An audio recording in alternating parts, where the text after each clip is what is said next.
Bully poured Coca-Cola on 60-year-old black 4-star veteran wrong. Then this happened.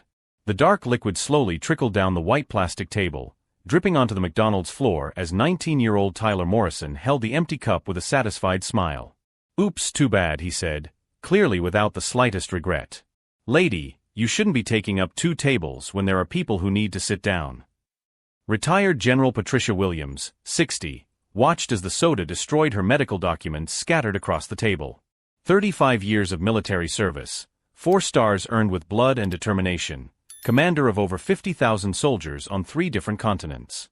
And now she was here, at the McDonald's on Interstate 75, trying to organize her late husband's health insurance papers. "Kid," she said in a calm voice that carried decades of natural authority, "do you have any idea what you just did?" Tyler laughed loudly, drawing the attention of other customers. "What, old lady? Are you going to cry over a Coke?" His friends from the college football team laughed along with him, some recording the scene with their cell phones. "Look at her, guys. She probably can't even read those papers." Patricia grabbed some napkins and began to dry the documents methodically, her movements precise and controlled.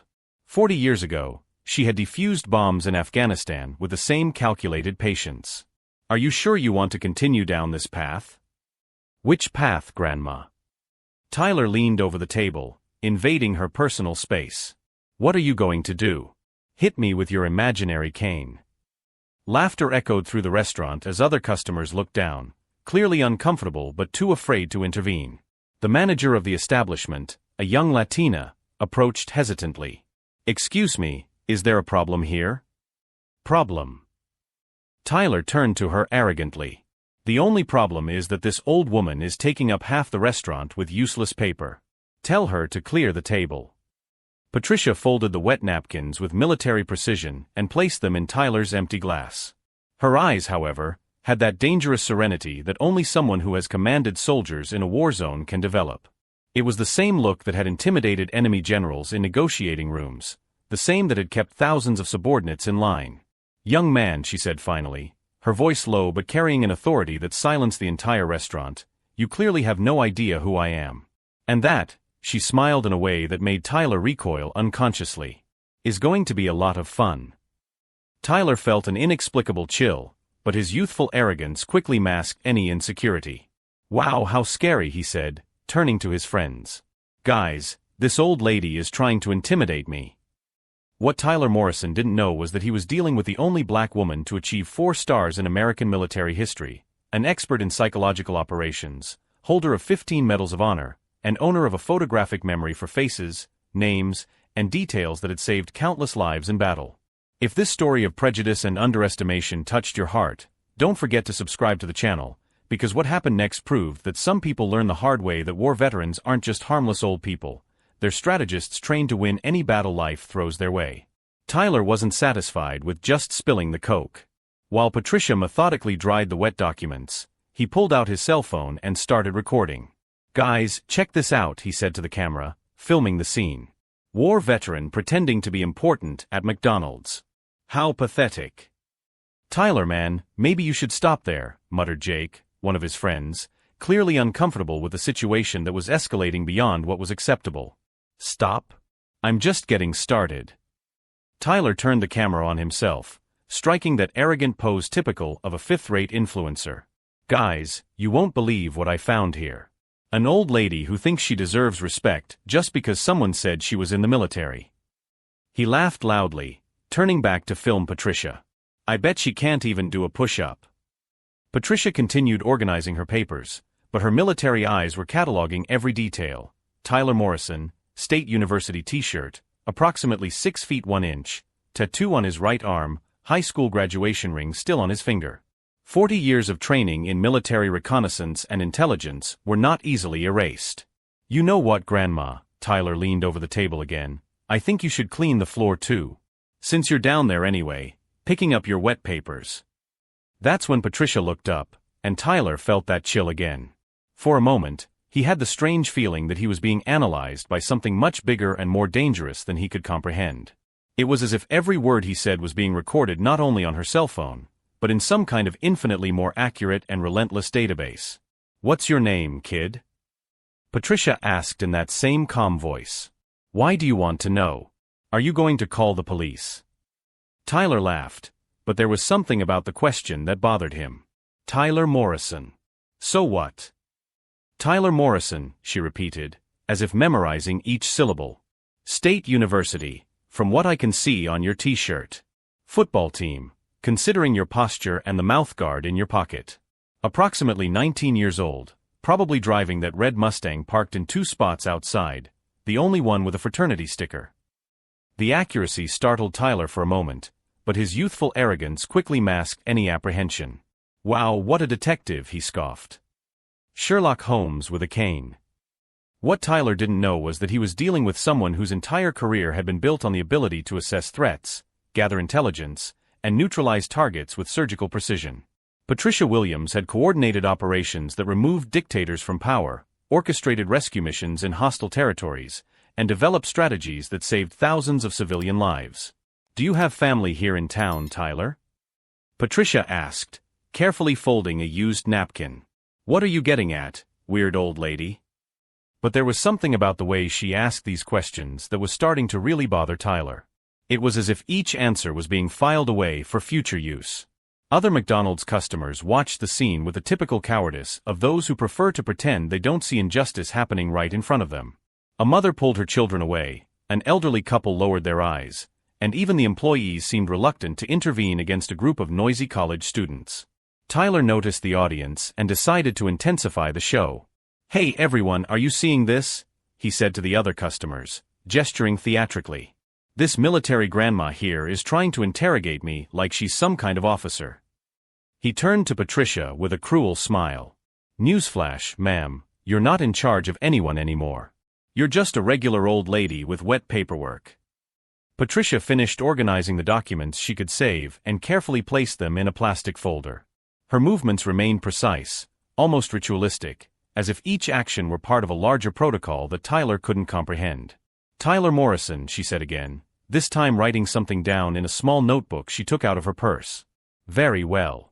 I think our conversation here has been quite enlightening. Oh lady, are you threatening me? Tyler laughed, but there was a note of nervousness in his voice. What are you going to do? Give me a military scolding.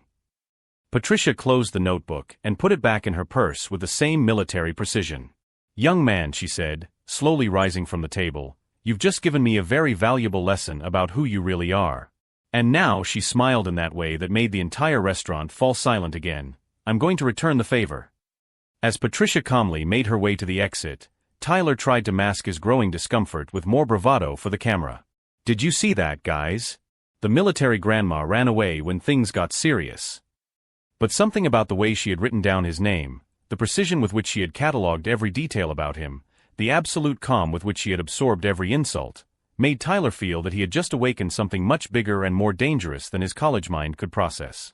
What Tyler Morrison had no idea was that he had just become the target of a psychological operation conducted by someone who had spent decades perfecting the art of destroying enemies by using precisely their own arrogance and weaknesses against them.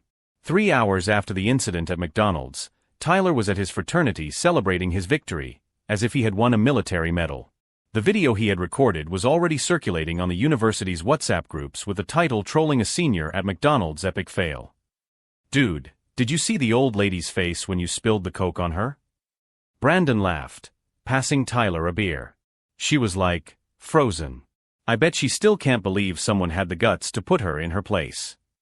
Tyler watched the video for the 10th time, feeling that empty satisfaction of someone who confuses cruelty with courage.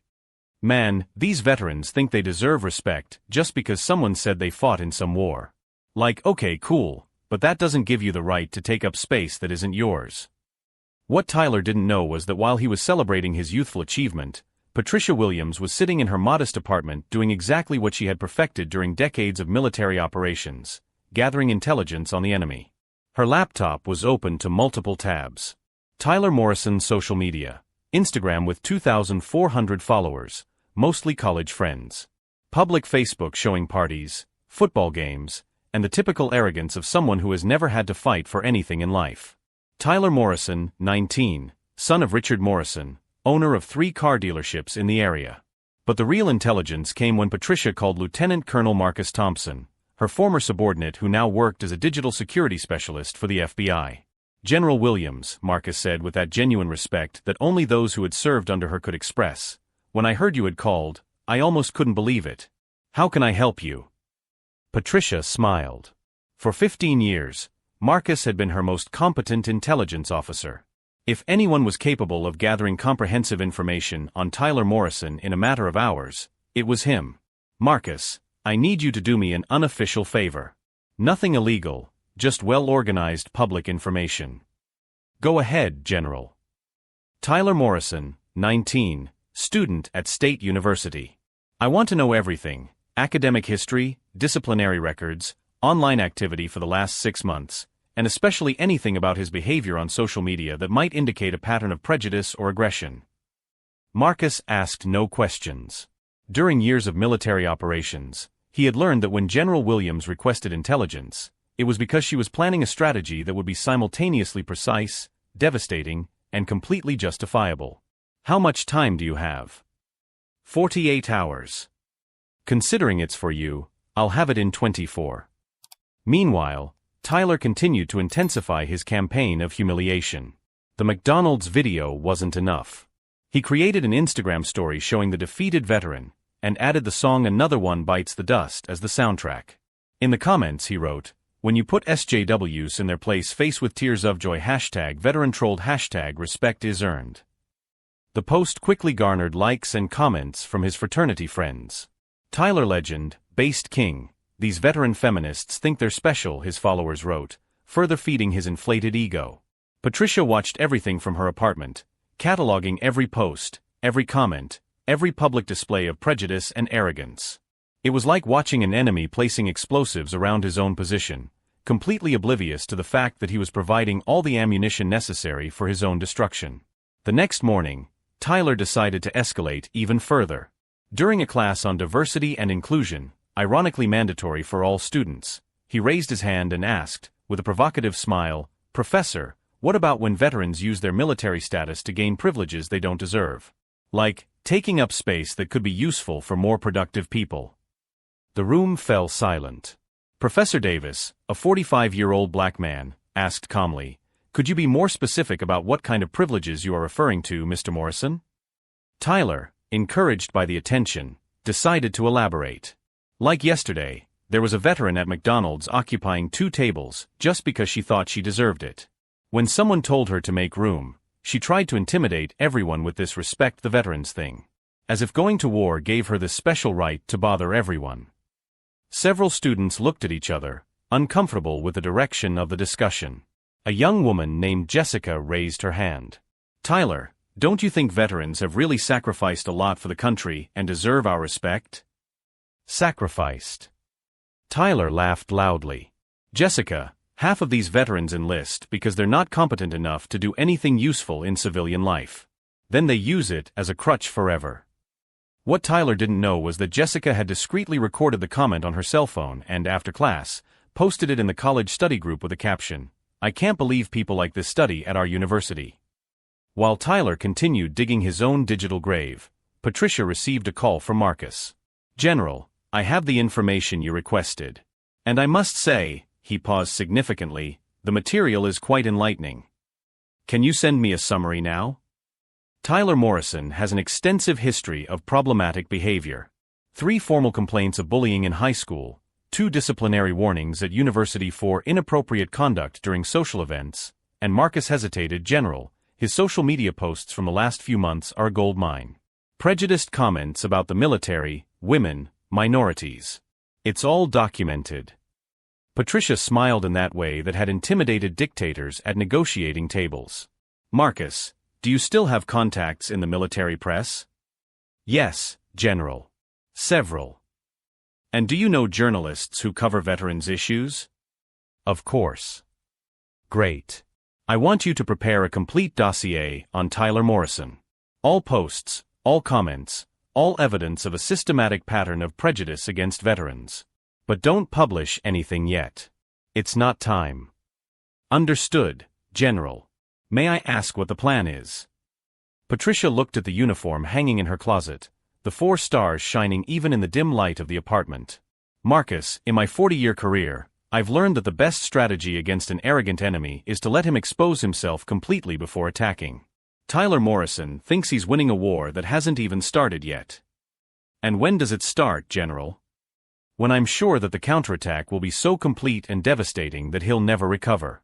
And considering the pace at which he's sabotaging himself, Patricia paused, watching another humiliating story Tyler had posted, I don't think it will be long.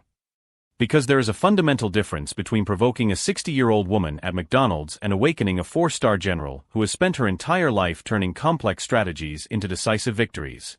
Tyler Morrison was about to discover that difference in the most public and humiliating way possible.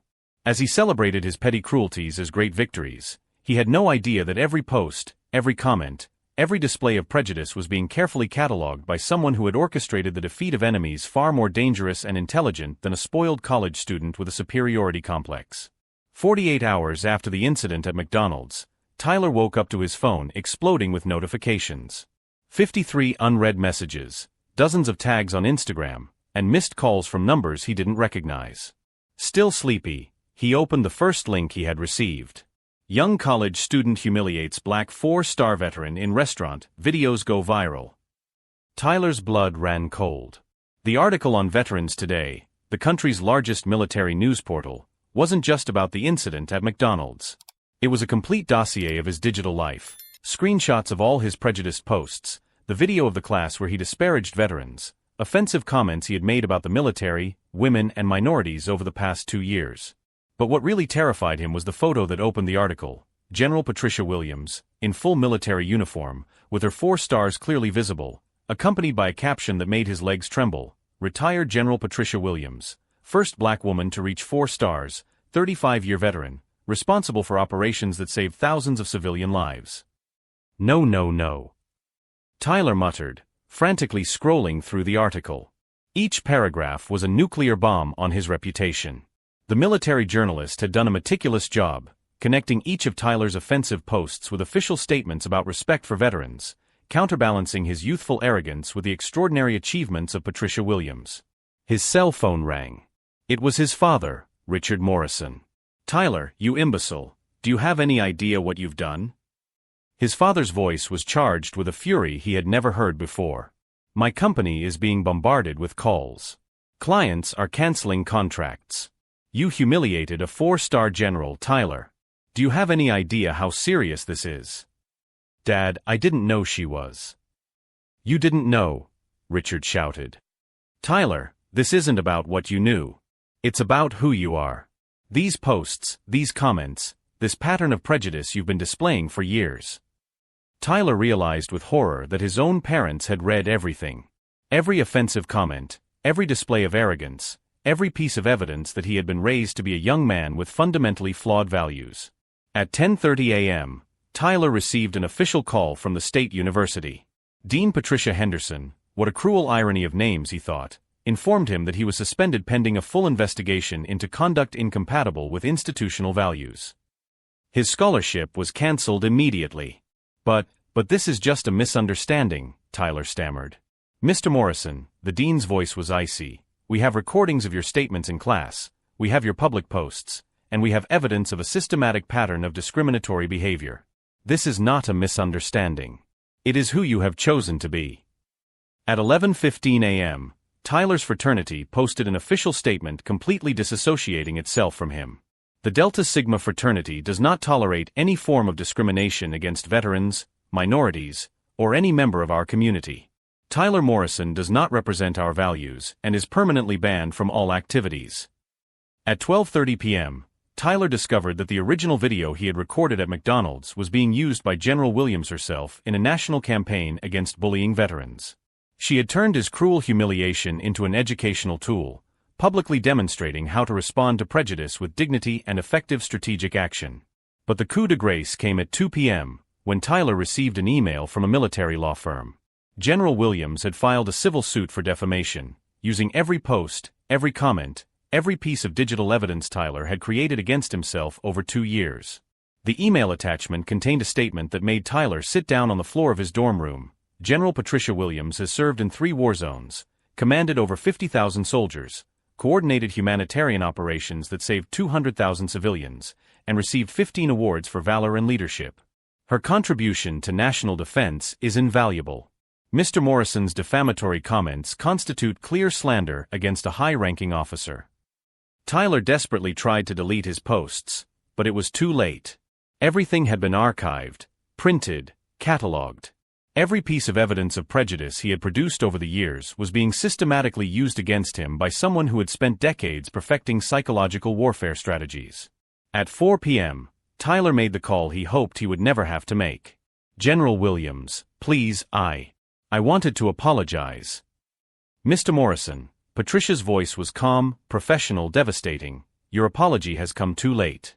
You had 48 hours to reflect on your actions and chose to escalate them.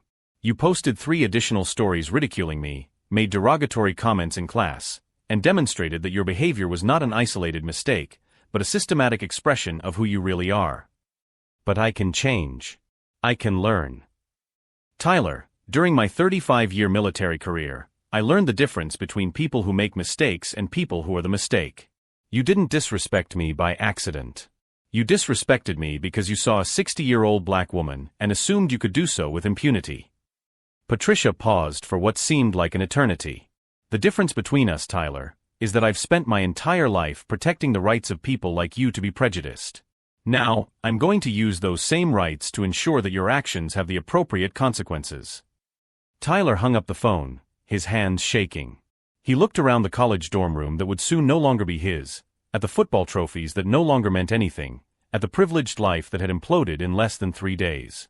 What Tyler Morrison couldn't understand was that he had completely underestimated not just a woman, not just a veteran, not just a general, but a strategist who had dedicated her entire life to turning seemingly minor threats into lasting lessons about respect, consequences, and the fundamental difference between real power and empty arrogance.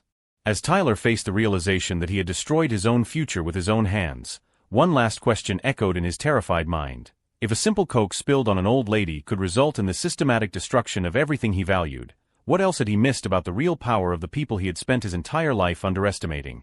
6 months after the incident at McDonald's, Tyler Morrison was working as a pizza delivery driver, driving a 2010 Civic borrowed from his parents after the Mustang was sold to pay for the legal fees. His suspension from college had become a permanent expulsion when further investigations revealed a 3-year pattern of discriminatory behavior. His attempt to transfer to other universities failed when General Williams' file became an academic reference on digital consequences of systematic prejudice. The name Tyler Morrison was permanently associated with a case study on how privilege and arrogance can destroy a promising future in a matter of days. The fraternity had not only banned him, but had created a mandatory educational program on respect for veterans, using his own case as an example of what not to do. Richard Morrison, his father, lost 2 major contracts with companies that had veterans in executive positions, forcing him to sell one of his dealerships. Meanwhile, General Patricia Williams had become one of the most respected voices in the national veterans' rights movement. Her calculated and devastatingly effective response to Tyler's prejudice was studied in military schools as a perfect example of defensive psychological operations. The McDonald's on Interstate 75 now displayed a discreet sign, "Veteran-friendly establishment. We respect those who served." The Latina manager had been promoted to regional supervisor after implementing a diversity training program that became a model for the national chain. Marcus Thompson, Patricia's former subordinate at the FBI, visited regularly for lunch and always greeted her with proper military respect. "General," he said during one meeting, "Mr. Tyler Morrison has attempted to sue you for excessive retaliation."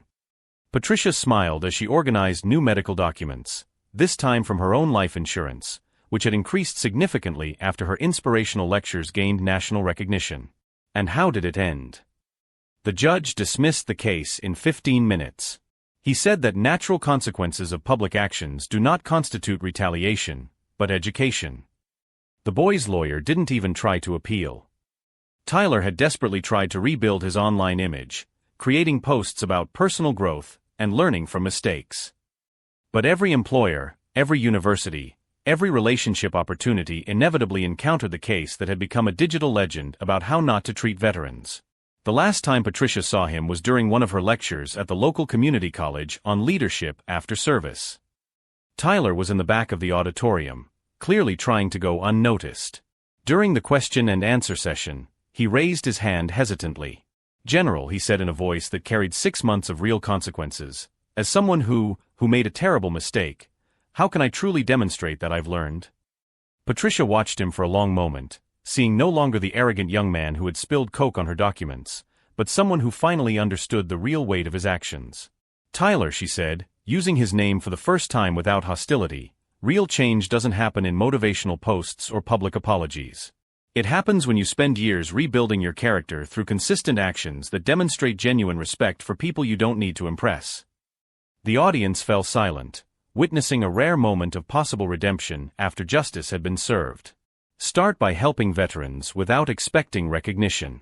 Work in shelters, volunteer at military hospitals, truly learn about sacrifice instead of assuming you know. Patricia paused. "And remember, respect isn't something you give when it suits you. It's something you carry as a principle, regardless of who's watching." Tyler nodded, tears apparent, finally understanding the difference between real remorse and mere inconvenience at having been caught. Today, General Patricia Williams continues to turn moments of prejudice into educational opportunities, proving that the best revenge is not to destroy your enemy, but to use their own ignorance to build a more respectful and just world. Tyler Morrison learned the hard way that underestimating veterans, especially those who have spent decades perfecting winning strategies, results in consequences that extend far beyond simple embarrassment. He discovered that some lessons can only be taught through the full experience of the consequences of our choices. True justice is not just punishing prejudice, but transforming it into education that protects future victims. If this story of respect, consequences, and redemption touched you, subscribe to the channel for more narratives that prove that dignity and strategy always win over arrogance and privilege.